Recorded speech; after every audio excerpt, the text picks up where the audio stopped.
हिंद। आप सभी का हमारे चैनल पर स्वागत है। आज का टॉपिक होगा हमारा गॉस की प्रमेय। टॉपिक चल रहा है, हमारा चैप्टर है, उसका एक टॉपिक है बहुत वेरी मोस्ट इम्पॉर्टेंट टॉपिक है। हमारे इस चैप्टर का सबसे इम्पॉर्टेंट टॉपिक ये है कि आवेशित चालक प्लेट के निकट वैद्युत क्षेत्र की तीव्रता। इससे पहले मैंने जो वीडियो बनाया था, अपलोड किया था कि अनंत विस्तार की समतल चादर के निकट वैद्युत क्षेत्र की तीव्रता क्या होती है, उसको आप पहले देखिएगा।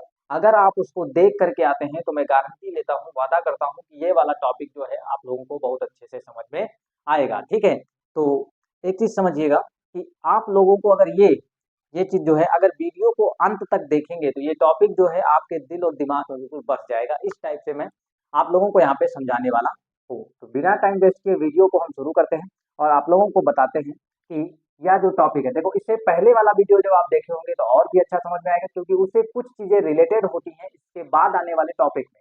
ठीक है, तो इससे पहले जो वीडियो मैंने बताया था वो था अनंत विस्तार की समतल चादर के निकट वैद्युत क्षेत्र की तीव्रता। ठीक है, मैं कुछ उसको थोड़ा बहुत हिंट यहाँ पे देता हूँ। उसमें क्या था, देखिए अनंत विस्तार की एक समतल चादर थी ऐसे, और उस पर एक समान रूप से प्लस क्यू आवेश जो था वो वितरित था। और फिर उसमें हमने क्या किया था, गॉसीय पृष्ठ को माना था जो इस समतल चादर के बीचों बीच से होकर गया था, कुछ ऐसे। ठीक है, समतल चादर के बीचों बीच से कुछ ऐसे होके हमारा बाहर निकला था। तो हमारा जो रूल था वहां पे कि इस प्रकार से गॉसीय पृष्ठ माने थे। ठीक है, जो गॉसीय पृष्ठ जो था इस चादर से होके निकला था। एक बार हम क्या करते हैं, अगर इसके कारण हमको वैद्युत क्षेत्र की तीव्रता चाहिए होती है तो एक बार वैद्युत फ्लक्स निकालते हैं इस पूरे गॉसीय पृष्ठ से, परिभाषा से। हमको देखें, वैद्युत फ्लक्स निकालने की दो टेक्निक हमको पता है। एक तो है गॉस की प्रमेय अप्लाई करके आप वैद्युत फ्लक्स निकाल सकते हैं, और एक जो है वैद्युत फ्लक्स निकालने का तरीका परिभाषा से होता है। तो फाई बराबर ई ए इंटू डी ई ए कॉस थीटा से हम पूरा इस गॉसीय पृष्ठ से वैद्युत फ्लक्स निकाल लेते हैं। फिर गॉस की प्रमेय से वैद्युत फ्लक्स निकाल लेते हैं, फिर दोनों को बराबर कर देते हैं। वहां से एक वैद्युत क्षेत्र की तीव्रता का फार्मूला आ जाता है, और वैद्युत क्षेत्र की तीव्रता का जो फार्मूला आया हुआ था वो आया था सिग्मा बटे 2 एप्सिलॉन नॉट, सिग्मा बटे 2 एप्सिलॉन नॉट। ठीक है, ये अनंत विस्तार की समतल चादर होती है। अनंत विस्तार का मतलब ये है कि आप जैसे एक पेपर को देख लीजिए, जैसे ये व्हाइट बोर्ड हो गया और ये जो पेपर है, समझ लीजिए एक पेपर को देख लीजिए। यहाँ पे अनंत विस्तार की समतल चादर इतनी पतली होती है, जैसे पेपर को देख लीजिए आप, पेपर जो दिख रहा है इसको आप जितना पतला इमेजिन कर सके उतना पतला इमेजिन कर लें। और ये जो पेपर है ऊपर भी अनंत तक है, ऊपर भी बहुत बड़ा है, इधर भी है, इधर भी बहुत बड़ा है, नीचे भी। ठीक है, तो इस प्रकार से अनंत विस्तार की एक समतल चादर मानी जाती है। जैसे अब कहा जाए कि ये क्या है, किसी छोटी चीज से बोला जाए कि व्हाइट बोर्ड को बताओ कि ये कितना बड़ा है, बहुत छोटी चीज। जैसे चींटी से बोला जाए, चींटी यहाँ पे आके देखे कि हाँ ये व्हाइट बोर्ड कितना बड़ा है, तो चींटी जब यहाँ पे आएगी और देखेगी तो चींटी के लिए ये कॉर्नर भी बहुत दूर दिखेगा, कॉर्नर दिखेगा ही नहीं, ये वाला कॉर्नर भी नहीं दिखेगा और ये वाला भी कॉर्नर नहीं दिखेगा। तो चींटी के लिए चारों कॉर्नर जो है बहुत दूर दिखेंगे, उसके लिए व्हाइट बोर्ड जो है बहुत विशालकाय दिखेगा। इसी तरीके से जब आप किसी सीट को बहुत पास से जाके देखोगे तो वो आपके लिए क्या हो जाएगी, बहुत बड़ी मालूम पड़ेगी। इसीलिए यहाँ पे माना गया है कि अनंत विस्तार की एक समतल चादर थी, जिसके कारण आने वाला वैद्युत क्षेत्र ये आता है। अब मैं इसी के आधार पर इसको समझाने वाले, ये वाला टॉपिक इस टॉपिक से रिलेटेड है। इसीलिए मैं कह रहा हूँ कि इस वाले वीडियो को जब आप देख करके आएंगे ये वीडियो देखने, तो और भी अच्छे से समझ में आएगा। ठीक है, तो हम शुरू करते हैं यहाँ पे।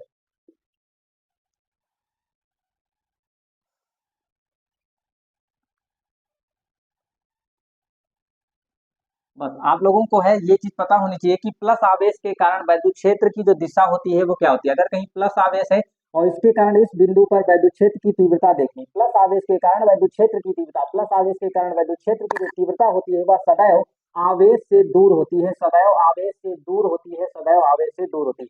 जैसे ये प्लस आवेश है तो इसके कारण इस बिंदु पर अगर वैद्युत क्षेत्र की तीव्रता चेक की जाए तो हमेशा उसकी जो दिशा आएगी वो इस आवेश से दूर, अर्थात इस बिंदु से बाहर की तरफ दिख रहा होगा। किधर है, इस आवेश से दूर ही तो है। अगर यहाँ पे माइनस आवेश क्यों रखा होता और ये बिंदु पी होता और बोला जाता इसके कारण, इस माइनस आवेश के कारण यहाँ पे वैद्युत क्षेत्र की तीव्रता बताओ, तो यहाँ पे जो वैद्युत क्षेत्र की तीव्रता आएगी वो आवेश की तरफ आएगी। किधर आएगी, आवेश की तरफ आएगी। अब एक चीज ध्यान से देखिएगा, यहाँ पे अभी हम एक टॉपिक, यहाँ पे एक लाइन लिखूंगा इस वाले टॉपिक में, इस वाले टॉपिक में एक लाइन लिखी जाएगी कि इस चादर के, ये जो अचालक प्लेट है, अचालक प्लेट के भीतर वैद्युत क्षेत्र की तीव्रता शून्य होती है।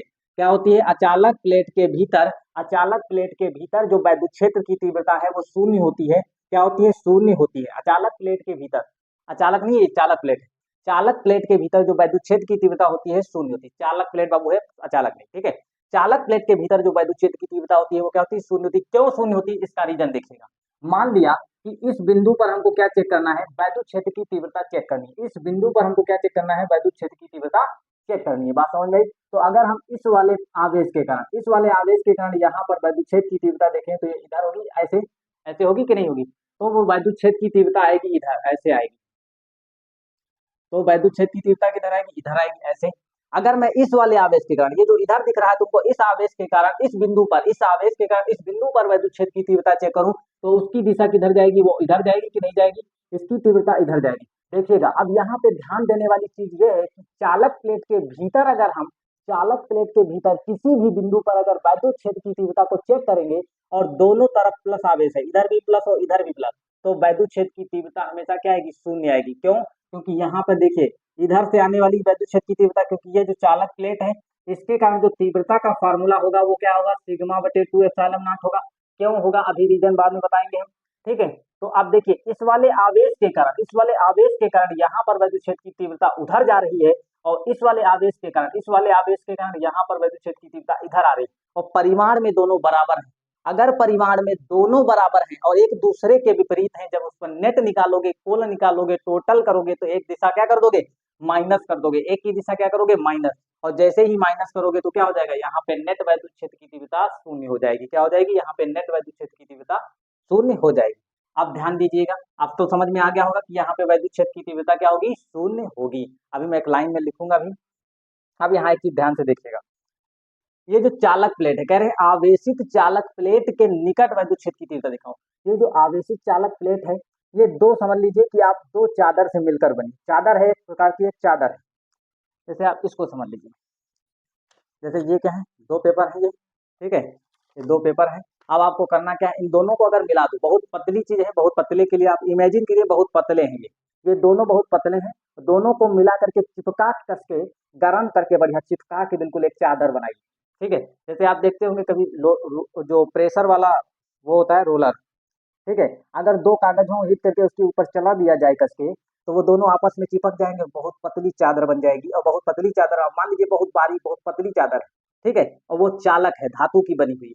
अगर वो धातु की बनी हुई चालक प्लेट है, तो अगर किसी भी चालक प्लेट को आवेश दिया जाता है, किसी भी चालक प्लेट को आवेश दिया जाता है, तो उसके भीतर आवेश नहीं घुसता है, इसके भीतर आवेश नहीं घुसेगा, ठीक है, इसके भीतर आवेश नहीं घुसेगा, केवल केवल आवेश उसके पृष्ठ पर वितरित होगा। एक इधर वितरित हो जाएगा इस पर, और एक इस पर वितरित हो जाएगा, समझ पा रहे हो नहीं, एक इस पर पूरी जगह पे वितरित हो जाएगा, एक समान वितरित होगा, मतलब हर जगह बराबर, और इधर भी हर जगह बराबर होगा, ठीक है। तो सेम ऐसी है चालक प्लेट जो है, वो ऐसी नहीं है, बहुत पतली है, मतलब ऐसे रखी, बहुत पतली है इस टाइप की, इसीलिए बहुत कम मोटी है। ये बहुत पतली होगी तो इसकी मोटाई बहुत कम होगी, ठीक है, सीमित मोटाई की, बहुत बड़ी मोटाई की नहीं, बहुत सीमित मोटाई की ये जो है चालक प्लेट है, सीमित मोटाई की। अब जब सीमित मोटाई की चालक प्लेट है, इसको ऐसे रखा गया, ना कि ऐसे, ठीक है। अगर हम कहें कि अगर इसको आप मान लीजिए मोटाई, तो एक पार्ट उधर भी होगा, इस टाइप से आप समझ लीजिए इसको।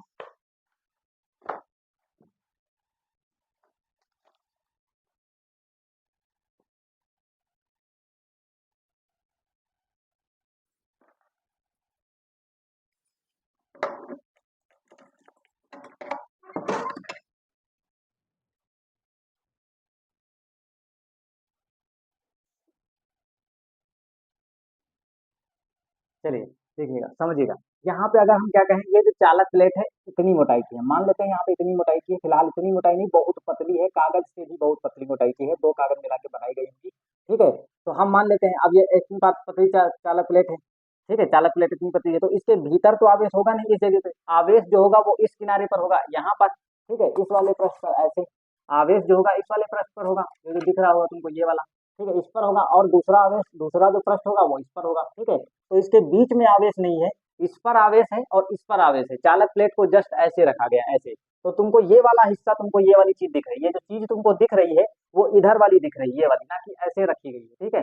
चालक प्लेट को ऐसे नहीं रखा गया है, चालक प्लेट को ऐसे रखा गया है, इसलिए ये वाली चीज तुमको दिख रही है, ये जो तुमको चीज दिख रही है वो केवल ये वाली चीज दिख रही है। अगर ऐसे रखा गया होता तो ये वाला पृष्ठ नजर आता, तो इधर वाला पृष्ठ नजर नहीं आता, इसीलिए ये दोनों पृष्ठ तुमको नजर नहीं आ रहे हैं, केवल केवल ये वाला पृष्ठ जो है तुमको दिख रहा है, ये वाली चीज तुमको मोटाई दिख रही है, इसके पृष्ठ नजर नहीं आ रहा है। आप देखिएगा आगे, ठीक है, अब हम इसकी थोड़ा हिंदी लिखेंगे, तब आगे इसको करवाते हैं। हिंदी में लिखेंगे, माना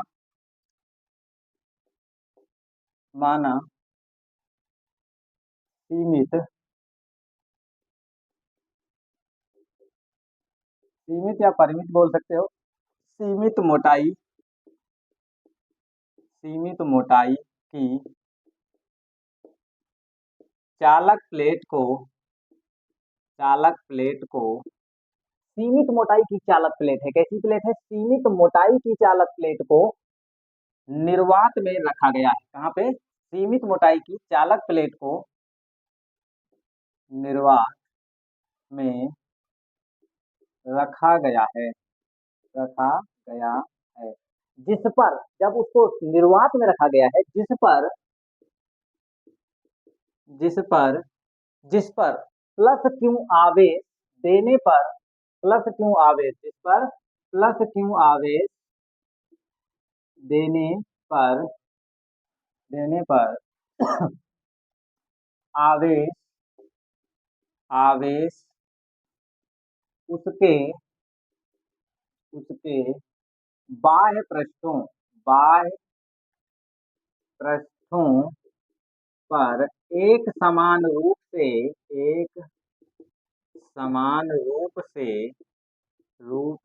एक समान रूप से वितरित हो जाता है, वितरित हो जाता है हो जाता है क्या हो जाता है, वो एक समान रूप से वितरित हो जाता है। ठीक है, एक समान रूप से वितरित होता है, क्योंकि उसके भीतर क्योंकि उसके भीतर क्योंकि क्योंकि उसके भीतर क्योंकि उसके भीतर वैद्युत क्षेत्र की तीव्रता क्योंकि उसके भीतर वैद्युत क्षेत्र की तीव्रता शून्य होगी। क्या होगी, वैद्युत क्षेत्र की तीव्रता शून्य है।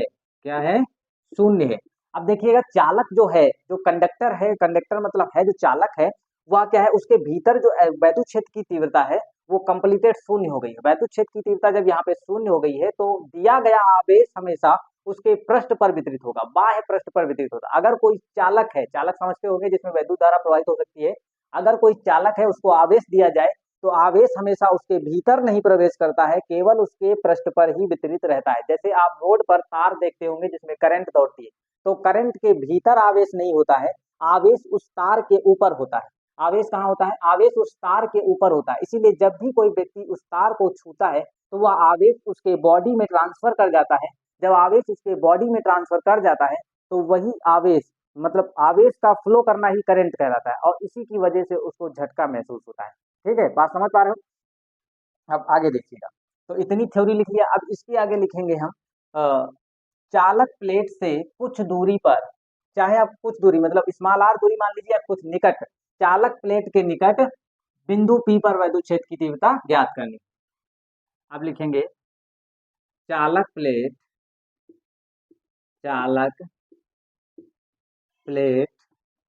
के निकट वैद्युत क्षेत्र की वैद्युत चालक प्लेट के निकट बिंदु P पर, क्या लिखेंगे, चालक प्लेट के निकट बिंदु P पर वैद्युत क्षेत्र की तीव्रता ज्ञात करनी। निकट बिंदु P पर वैद्युत क्षेत्र की तीव्रता ज्ञात करनी है, तीव्रता ज्ञात करनी है। ठीक है, अब तीव्रता ज्ञात करनी, अब ध्यान से देखिएगा, क्योंकि ये जो चालक प्लेट है अभी समझाए थे वो शीट से मिलकर बनी है, तो जब शीट से मिलकर बनी हुई है तो इसको देखिएगा, ये चालक प्लेट कुछ ऐसे रखी हुई है, तो इसका जो पृष्ठ ये वाला है, ये वाला पृष्ठ अगर इधर से ऐसे कोई देखेगा तो ये वाला पृष्ठ तो उसको दिखेगा ही नहीं, बहुत अनंत दिखेगा, बहुत बड़ा दिखेगा। तो जो इधर वाला प्लस वाला तुमको दिख रहा है, फर्स्ट वाली प्लेट जो दिख रही, फर्स्ट वाला पृष्ठ जो दिख रहा है, ये अनंत विस्तार की एक समान रूप से आवेशित चालक प्लेट की तरह व्यवहार कर रहा है। कैसे कर रहा है, ये वाली भी प्लेट और ये वाली जो प्लेट है, मतलब ये वाला पृष्ठ और ये वाला पृष्ठ जो है, वो अनंत विस्तार की एक समान रूप से आवेशित चालक प्लेट की तरह व्यवहार कर रहा है। तो अब यहाँ पे हम ये चीज लिख लेते हैं कि चालक प्लेट का पृष्ठ फर्स्ट तथा सेकंड चालक प्लेट चालक अतः चालक प्लेट का अतः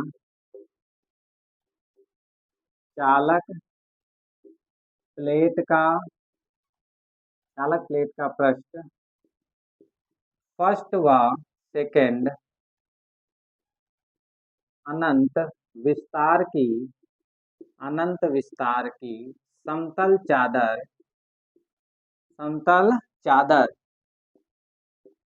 की तरह व्यवहार करता है।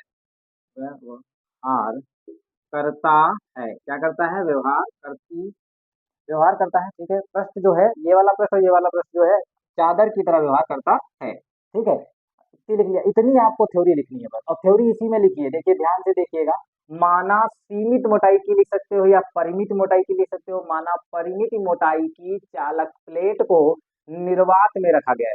कहाँ रखा गया है? निर्वात में। इसका जो पृष्ठ आवेश घनत्व है वो क्या है भैया? सिग्मा है। इसका पृष्ठ आवेश घनत्व सिग्मा है, और इसको कहाँ रखा गया है? निर्वात में रखा गया है। निर्वात वैक्यूम में रखा गया है। कहाँ रखा गया है? निर्वात वैक्यूम में रखा गया। आपको इतना ध्यान रखना पड़ेगा। माना सीमित मोटाई की चालक प्लेट को निर्वात में रखा गया है, जिस पर प्लस क्यू देने पर आवेश उसके बाह्य पृष्ठों पर एक समान रूप से वितरित हो जाता है। जैसे ही इसको प्लस क्यू आवेश दोगे, दिया गया आवेश इसके बाह्य पृष्ठों पर एक समान रूप से वितरित हो जाता है। क्योंकि इसके भीतर वैद्युत क्षेत्र की तीव्रता शून्य है, अतः चालक प्लेट के निकट, अच्छा शून्य है, इसके बाद लिखोगे इसलिए, अच्छा ठीक है, वैद्युत क्षेत्र की तीव्रता शून्य है, फिर इसके आगे लिख दोगे कॉमा, चालक प्लेट के निकट बिंदु पर वैद्युत क्षेत्र की तीव्रता ज्ञात करनी है। फिर लिखोगे अतः चालक प्लेट का पृष्ठ फर्स्ट व सेकंड जो है अनंत विस्तार की समतल चादर के तरह व्यवहार करता है। अब हम लिखेंगे पृष्ठ फर्स्ट या फर्स्ट पृष्ठ के कारण बिंदु P पर वैद्युत क्षेत्र की तीव्रता। ठीक है,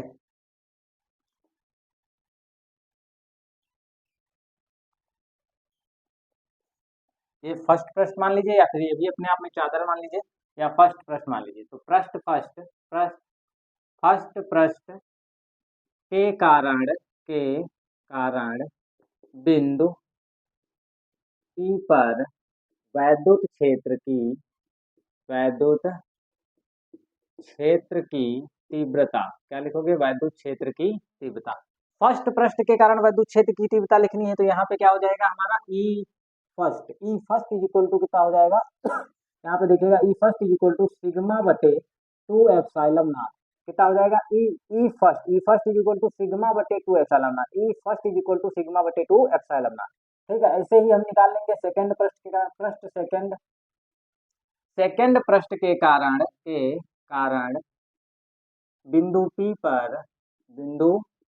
P पर वैद्युत क्षेत्र की तीव्रता क्या होगी? वैद्युत क्षेत्र की तीव्रता, वैद्युत क्षेत्र की तीव्रता। यहाँ पे क्या हो जाएगा? ई और सफिक्स में आप सेकंड लगा दीजिए, ताकि पता चले कि हम पृष्ठ कौन सा लिए हैं, सेकंड वाला। तो सेकंड वाले पृष्ठ से जो वैद्युत क्षेत्र की तीव्रता है वो भी इतनी ही रहेगी, समान रहेगी। ठीक है, सिग्मा बटे 2 एप्सिलॉन नॉट, सिग्मा बटे 2 एप्सिलॉन नॉट। अब हमको क्या निकालना है? बिंदु P पर कुल वैद्युत क्षेत्र की तीव्रता निकालनी है। तो यहाँ पे जो दिशाएं हैं वो क्या है? एक दिशा में, हम यहाँ पे लिख देते हैं दिशा। इसकी जो दिशा होगी वो क्या होगी? प्लेट से P की ओर क्या होगी? प्लेट से या चादर से लिख दीजिए, बिंदु चादर से बिंदु P की ओर। ऐसा सेम यहाँ पे भी होगा, चादर से बिंदु P की ओर। ठीक है, दोनों में क्या होगा? दिशाएं सेम है। इस वाले चादर से देखोगे तब भी बिंदु P पर जो वैद्युत क्षेत्र की दिशा है वो P चादर से P की तरफ है, और यहाँ पर भी देखोगे तो चादर से P की तरफ है। बात समझ पा रहे हो? चादर से P की तरफ, यहाँ पे भी चादर से P की तरफ। ठीक है, तो ये चीज आ गई। अब हमको निकालना है कि बिंदु P पर कुल वैद्युत क्षेत्र की तीव्रता क्या होगी। तो इतना आप नोट करिए, फिर इसके बाद इस चीज को मिटा के आगे हम देखते हैं। ये थोड़ा थ्योरेटिकल ज्यादा था, हमने लिख दिया है अच्छे विधों से। जैसे हमने लिखा है सेम ऐसे ही तैयार कर लेंगे तो पूरे नंबर बाद में मिलेंगे। ठीक है, हमने बताया था अगर लास्ट तक वीडियो देखोगे तो आपको बिल्कुल कंफर्म इसको तैयार करा देंगे, याद करा देंगे। ठीक है, तो आप जैसे बता रहे हैं बस वैसे लिखना। अब क्या करना है? थोड़ा इसको मिटा दीजिए, फिर आगे देखिए, बस हो गया, 2 लाइन का और है। अब यहाँ पे आप क्या करना है? देखिए, अब हमको नेट वैद्युत क्षेत्र की तीव्रता P पर निकालना है। तो वैद्युत क्षेत्र की तीव्रता टोटल का मतलब होता है आप दोनों को जोड़ दीजिए। किन्हीं दो वेक्टरों को आप जोड़ तब सकते हो, ये दोनों वेक्टर हैं, वेक्टर मतलब सदिश राशियां हैं, ठीक है। ये ई सफिक्स में फर्स्ट है, ई सफिक्स में सेकंड, ये दोनों सदिश राशियां हैं।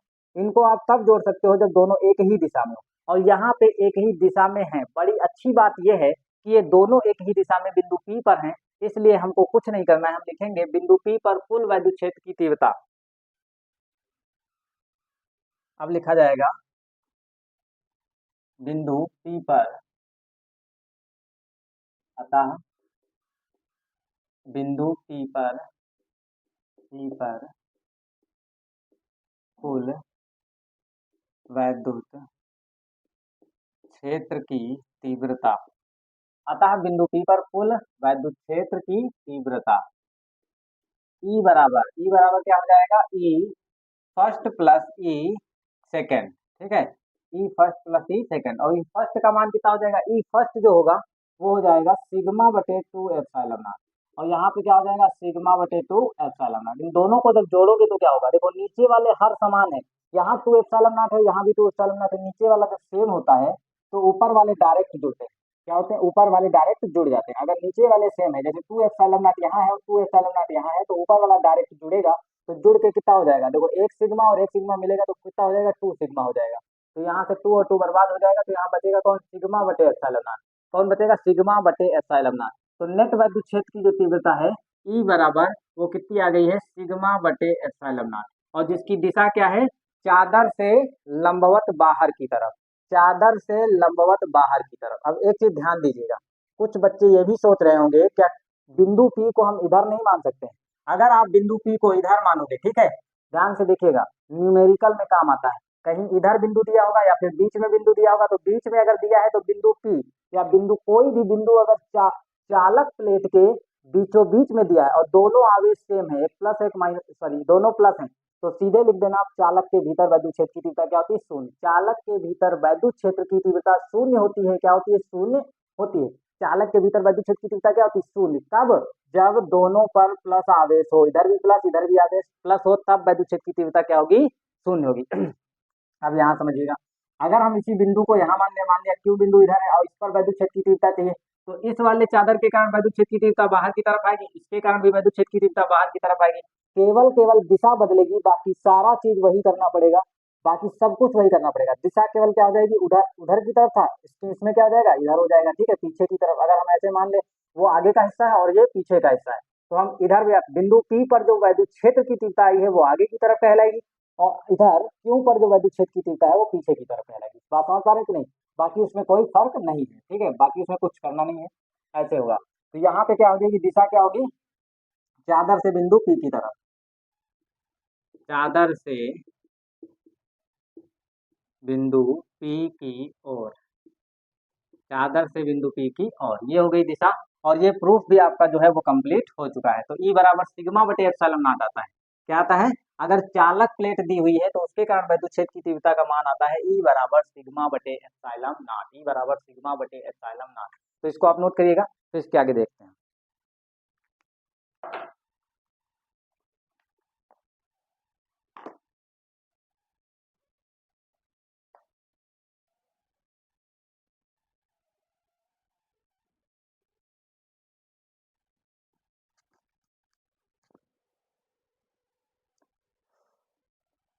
तो आशा करता हूँ कि आप लोगों को ये वीडियो पसंद आया होगा। जो बच्चे लास्ट तक इस वीडियो को देखे होंगे उनको बिल्कुल कंफर्म हो गया होगा, मतलब उनको क्लियर हो गया कि ये पूरा वीडियो उनको समझ में आ गया होगा, ये टॉपिक समझ में आ गया होगा, ठीक है। अगर उन लोगों को ये वीडियो और ये टॉपिक समझ में आया है, मतलब ये चीज़ आप लोगों को समझ में आ गई है, तो आप कम से कम 1 मिनट निकाल करके अपना एक कमेंट बॉक्स में अच्छा सा कमेंट अवश्य कर देना, ताकि हमको क्या है उससे मोटिवेशन मिलेगा और मैं आप लोगों के लिए इससे भी अच्छे वीडियो अपलोड करूंगा, ठीक है। तो आज के वीडियो में इतना ही। अगर आप चैनल पर नए हैं तो चैनल को लाइक शेयर सब्सक्राइब कर लें और शेयर कर लें, ठीक है, दोस्तों तक शेयर भी कर दिया करें, क्योंकि इस चैनल पर आप लोगों को 12th की फिजिक्स फ्री में फुल कोर्स पढ़ाया जाएगा, ठीक है, फुल कोर्स पढ़ाया जाएगा विथ न्यूमेरिकल, आपको न्यूमेरिकल भी करवाए जाएंगे सारे, ठीक है। तो आज के वीडियो में इतना ही, अगले वीडियो में फिर मिलेंगे। जय हिंद, खुश रहिए।